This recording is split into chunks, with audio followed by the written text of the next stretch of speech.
Hi, welcome back to A Moment with Marta. So this week I want to talk about sensory overload. What is sensory overload?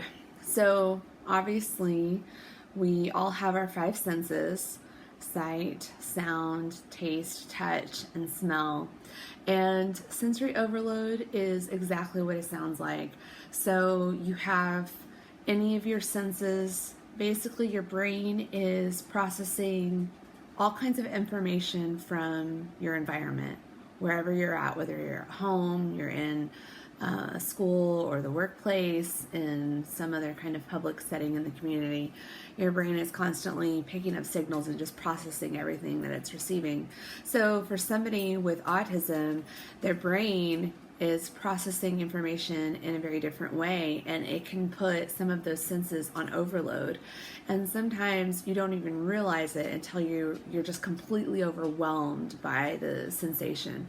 So some different examples of some sensory overload is I, for example, have sensitivity to sunlight. I always have. The sun hurts my eyes.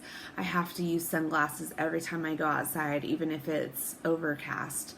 Something about the brightness of the light just hurts my eyes and it triggers a headache. So I always have to keep sunglasses with me. I keep them in my car and my purse, so I always have them when I go outside. I also will all of a sudden just get very overwhelmed by the sensations of being hot or cold or hungry. It's not a thing where I gradually start to feel those things and then think, oh, I'll go and grab a jacket, or oh, I need to go adjust the thermostat so that there's more airflow, or I'm going to go grab a snack. It's just all of a sudden a 180 where I'm just like, oh my gosh, I'm so hot. And, freeze my husband out because I get to where I'm almost panicking because the sensation just envelops me and I have no control over it. I feel when I'm in crowds, I just feel overwhelmed by sensations of anxiety, and I just feel the walls kind of closing in on me, and I start to hyperventilate. I have to get out of that situation, otherwise I will have a panic attack. So those are just a few examples of how I personally have some sensory overload. Some other examples might be hearing noises louder than you might normally. Maybe your hearing is really sensitive. So picture, a hearing aid. A hearing aid picks up every single sound at the same exact volume. So when people that are hard of hearing use a hearing aid, it can help, but it's difficult to filter out every single sound. It picks up every sound at the same volume. So imagine that that's how you're hearing things. It's overwhelming and it hurts your ears. You can't filter things out. So something that my daughter uses when she's in the cafeteria at school and it's just really loud in there, she uses noise canceling headphones. At the end of the day, my ears are tired. I have listener's fatigue just from the day, and I'll get to the point where I start to feel very anxious, so I'll put on my noise canceling headphones. Actually, I'll show them to you. They're really inexpensive. I got mine on Amazon. So this is the brand, and they just go on like this. They just kind of muffle some of that sound and help you to be able to filter it out. But I also really like them because I like the pressure. I like the pressure against my head. It is very calming and soothing, and it helps me to kind of start to relax and helps all of that pent-up anxiety that I have in my body just start to relax and help me to calm myself before I get so worked up that I might have a panic attack.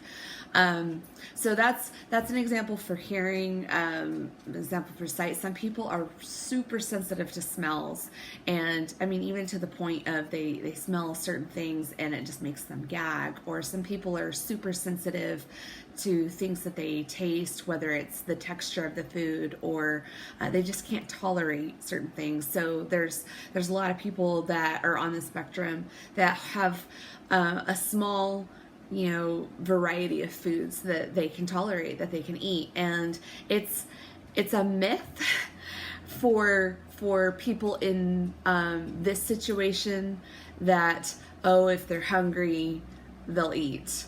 That's kind of the old school of thought. And for a lot of kids, if it's just behavioral, they're just kind of being picky, they don't want to try something, yeah, that works. But for somebody that's having some sensory processing issues when it comes to eating, it doesn't work. They literally will starve themselves. And so parents that have children that are just super sensitive with eating, they usually have to work with a dietitian and do feeding therapy, and there's a lot of things involved. It can be very difficult for people that struggle with eating, with swallowing, with those kinds of things. So it can be a very scary, sensory need, and something that a person really has to work through. For touch, some people can have either like a really desensitized sense of touch, like my son. So when he bumps into something, it might normally really hurt somebody else, but it doesn't faze him. So if he were to like throw himself down on the ground, he could really hurt himself and not realize it. There's other people, like my daughter, who are super sensitive to touch, and she has to wear certain types of clothing. She can't wear jeans because they hurt her skin. It's very uncomfortable for her body. It feels weird. And so she's just very sensitive to certain types of textures and fabrics that touch her skin. She's a lot more sensitive to temperature, so she gets cold very easily. She prefers to be very toasty warm, always has been, even as a baby. So that's just some examples of some sensory overload. Some tools that can help, the noise canceling headphones. My son can't stand to be hugged, but we use a weighted vest. It just has these weights in there that we can pull out or add in as much as we want or feel like he needs. And for him, it's the sensation of getting a hug. So he really craves that deep pressure, but he doesn't want it from a hug. So he has a weighted blanket, he has a weighted vest. It's very calming and soothing for him. We use a lot of visual things like this that he just really gets mesmerized by. It's very soothing and calming, so that's a nice tool.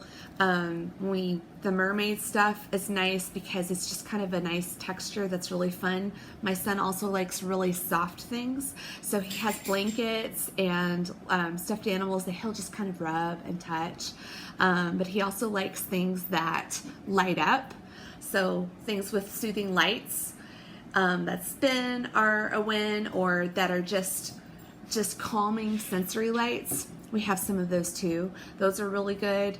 I use essential oils a lot. This is my blend that's liquid Xanax. Super calming.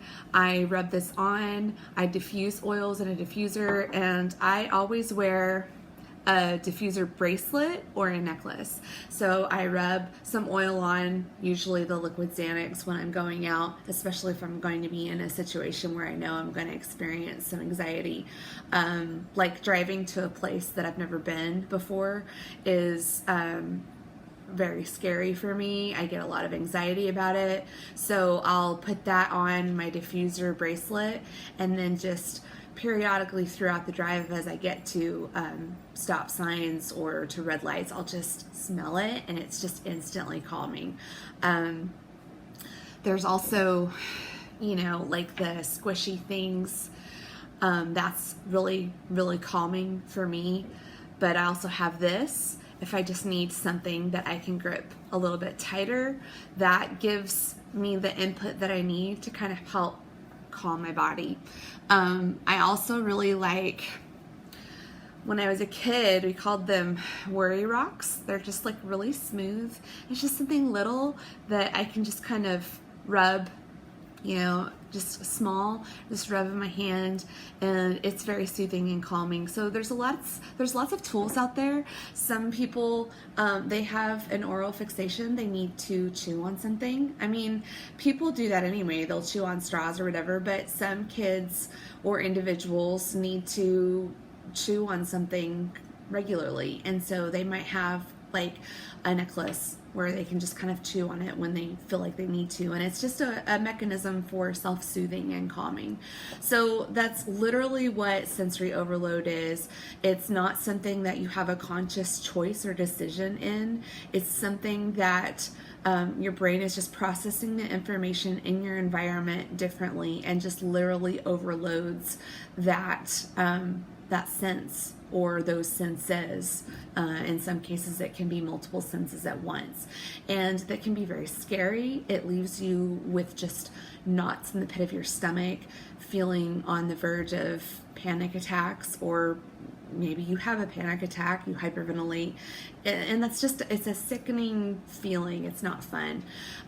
So understanding that about myself, I just am prepared with different tools. I always have my sunglasses. I have some of these things on my purse. I always keep oils on me, stuff that I know will help me be able to self-soothe. And I send oils to my kids' schools.